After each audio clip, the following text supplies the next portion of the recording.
everybody, Erica Slater-Marshall here from Real Estate One and Traverse City Real Estate Today. I'm coming to you from Bel Air. Beautiful, beautiful home that I'm holding open, Windy Hill. And about 2 seconds ago, a really beautiful little deer just went walking along. So that was my excitement this morning. The other thing I'm excited about is I wanted to tell you 5 things that an enthusiastic real estate agent would do or should do for you. There are over 900 realtors in Traverse City, so how do you decide who you should work with? It's a big decision, and one you shouldn't take really too lightly. A lot of realtors will start the conversation with you with, hey, let me do a current market analysis of your property and tell you what it's worth.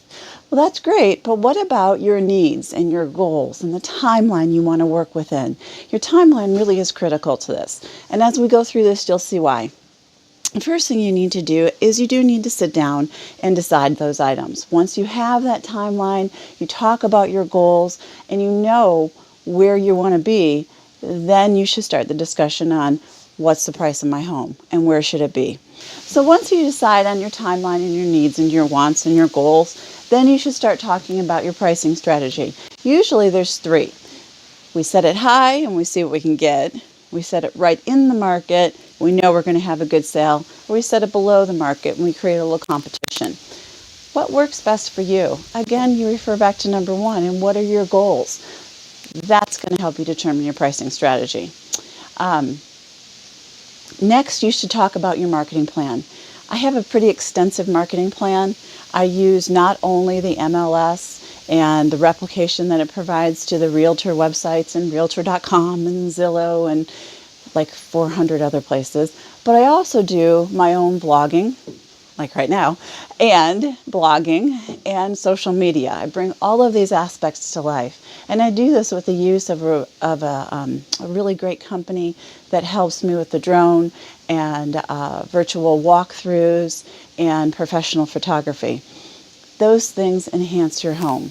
Everybody will do this a little differently, but the marketing plan, again, should revert back to number 1. What are your goals?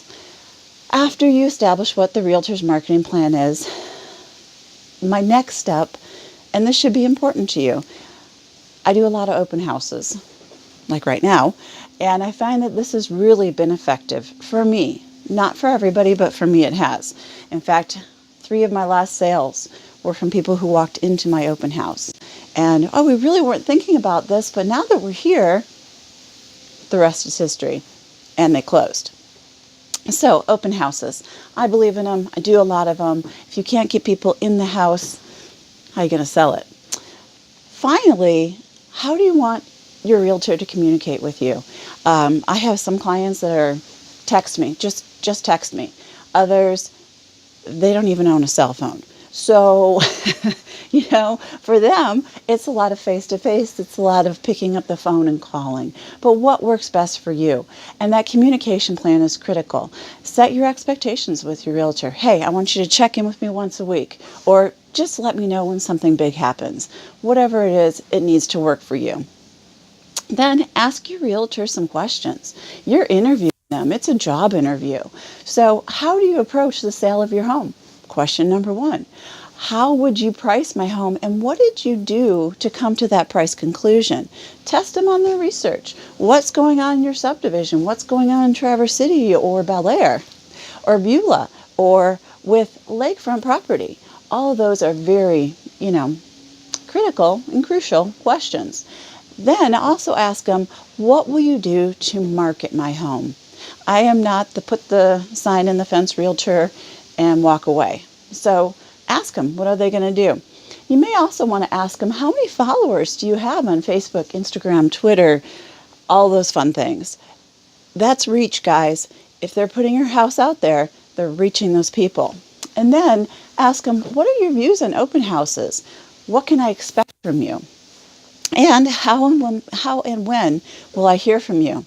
So if you don't like the answers you get from whoever it is you're interviewing, give me a call. I would love to talk to you about it. 231-242-3576. And now my teeth are chattering because it's chilly.